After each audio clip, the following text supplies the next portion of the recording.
en direct de Saint-Paul-les-Dax avec beaucoup d'auteurs. Nous sommes avec le réseau des auteurs francophones, un réseau qui est mondial, mais aussi un réseau qui rassemble beaucoup de métiers, puisque quand on parle de littérature, autour d'un livre, il y a beaucoup de métiers, dont l'illustration que l'on trouve en couverture forcément, mais aussi à l'intérieur de certains romans, graphiques. Et je suis donc en présence de deux artistes. Alors, j'ai Madame Nizar Dominique, bonjour. Bonjour.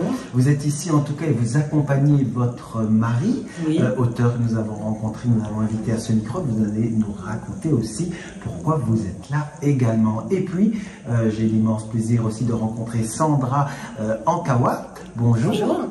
Et vous œuvrez vraiment aussi dans ce réseau parce qu'on vous retrouve sur les couvertures des recueils. Et donc vous allez nous raconter un petit peu ce formidable métier, cette passion qui vous anime et qui fait jaillir en tout cas de belles couleurs et de beaux dessins. Cher Dominique Nizar, racontez-nous un petit peu votre passion, et en tout cas une passion qui vous anime mais qui soutient, je suppose, aussi votre mari. En effet, une passion qui m'anime. Et en fait, si je suis là aujourd'hui à Saint-Paul-les-Dax, c'est une rencontre avec Sandrine qui s'est rendue compte que je peignais. Voilà, et donc elle a aimé mes tableaux, elle m'a proposé de venir exposer ici à Saint-Paul-les-Dax. Bon, c'est une passion que j'ai pu réaliser assez récemment, puisque je travaille plus, donc voilà, je me suis mise à la peinture, à l'aquarelle, et je suis ravie d'être là. Je rencontre plein de gens, voilà, c'est une belle aventure, et les livres, et quand on parle de peinture, c'est moi qui ai choisi justement les couvertures des livres de Simon. C'est un peintre allemand, Auguste Mack, impressionniste, voilà, un peintre que j'admire, et voilà, donc je suis un peu impressionnée parce que c'est ma première interview, mais voilà, je crois que... Vous pensez, ou vous avez peut-être déjà fait aussi des couvertures vous-même pour votre mari? Non, pas encore. Non, pas encore. Mais en effet, j'aurais pu, oui.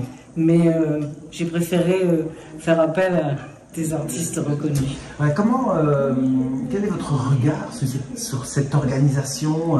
Vous avez dû rencontrer des auteurs, votre mari, vous le voyez dans son univers littéraire.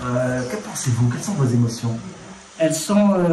écoutez, nous, ça fait, je crois, 2-3 ans que Simon fait partie de ce groupe.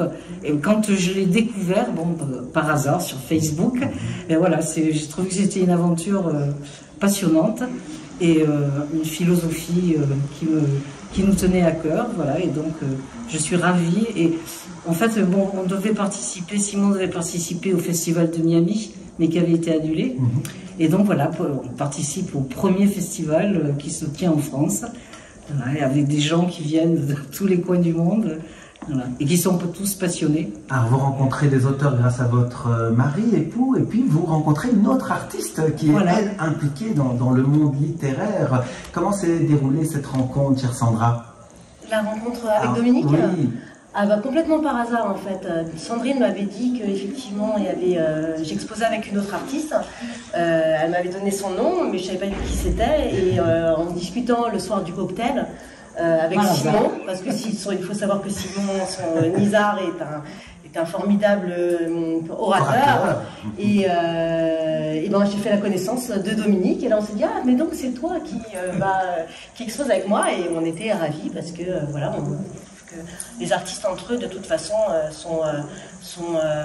on fait partie de la même famille, donc on est très heureux quand on rencontre quelqu'un qui partage la même passion que nous. De belles rencontres, et puis une rencontre peut-être aussi décisive dans tout votre travail, c'est d'œuvrer pour la littérature, et on a fait appel à vous pour ces fameuses couvertures de cette série, cette collection de recueils. et il y en a déjà quelques-uns. Et qu'est-ce qui fait que vous êtes tombé dans cette marmite littéraire, qu'on ait fait appel à vous? C'est vous qui avez accroché le train en marche ou... Eh ben, ça s'est fait un peu par hasard. Enfin, par hasard. J'ai habité plusieurs années aux États-Unis, à Miami. C'est là-bas que j'ai rencontré Sandrine et elle avait pour projet de lancer un livre sur le Petit Prince. Et je lui ai proposé un visuel parce que c'était un thème qui m'inspirait. Je trouve que c'est Saint-Exupéry, le Petit Prince, c'est vraiment, c'est un peu comme la Bible, hein, si vous voulez, c'est quelque chose d'assez fondateur dans la littérature. Et elle a décidé de mettre en couverture, et par la suite ça s'est fait tout seul en fait. Et il y avait d'autres thèmes, d'autres collections, et à chaque fois elle a eu la gentillesse de me demander de participer à la couverture, ce que j'ai fait, et j'en suis ravie parce que ça crée une cohérence aussi dans les visuels et une belle mise en lumière de mon travail, donc c'est une chance pour moi. Alors, Saint-Exupéry, Camus, Yourcenar, on n'est pas forcément adepte de ces genres littéraires où on ne les connaît pas. Vous devez vous imprégner de ce qu'on vous propose, de ce qu'on vous énonce, et que votre dessin doit refléter ce qu'il y a derrière la couverture, c'est-à-dire dans le livre. Absolument. À chaque fois qu'on avait un thème particulier, Camus, Gary, Yourcenar, c'est pas forcément des livres que je connaissais très bien, parce que je lis beaucoup, mais mon métier c'est plutôt la peinture. Et ce qui m'intéressait, c'est plus le personnage que l'œuvre littéraire. Et notamment le regard. C'est ce qu'il y a de plus... c'est à travers le regard qu'on rencontre quelqu'un, même des gens qui ne sont plus de ce monde. Et c'est là que je me suis rendu compte, par exemple, en faisant la couverture de Gary, que c'était... il m'a donné beaucoup de fil à retordre. Et Gary, ça a été super compliqué. Je me suis surprise à 3-4 fois, parce que, contrairement à un Camus qui a un regard direct et qui se donne à voir tel qu'il est, ou Yourcenar qui a ce côté un petit peu pétillant, un petit peu, comment dire, amusant, enfin, voilà, en tout cas c'est comme ça que je l'ai représenté. Gary, c'est un homme qui se cache. Et donc à travers ses yeux, on voit pas grand-chose. Donc ça a été compliqué. Mais voilà, je suis pas mécontente du résultat. On parle de regard, on parle d'art. On sait très bien que l'art a plusieurs significations dans les yeux des gens. Votre univers, il est à vous, vous baignez dedans. Et puis, qu'est-ce qui vous étonne par rapport au retour des gens? Voient-ils des choses auxquelles vous n'avez pas pensé? Oui, mais enfin, en effet, je suis étonnée, mais pas tant que ça, parce que particulièrement la peinture, je pense que c'est une langue universelle, et donc elle touche à l'émotion directement. Et donc là, quand je rencontre des gens, rarement j'ai des questions sur la signification, parce qu'en fait, j'essaie de toucher, au plus profond, je veux dire l'émotion, et en fait, je me rends compte que ça passe, et j'apprécie beaucoup de pouvoir communiquer avec des gens sans problème d'interprétation, voilà, donc c'est... Mais parce que là, on parle de la langue francophone, et justement, ce lien entre les gens, les mots, souvent, prêtent à l'interprétation, et on peut déclencher des guerres à propos de mots. Bon, il me semble que la peinture, justement, peut faire qu'on touche directement à l'émotion, et qu'il n'y ait pas de problème d'interprétation, voilà. Et pour vous, Sandra, ces échanges justement avec le public, ils vous apportent beaucoup? Ils m'apportent beaucoup parce que si je fais ça, c'est pour partager, c'est pour toucher, c'est pour que ça voyage.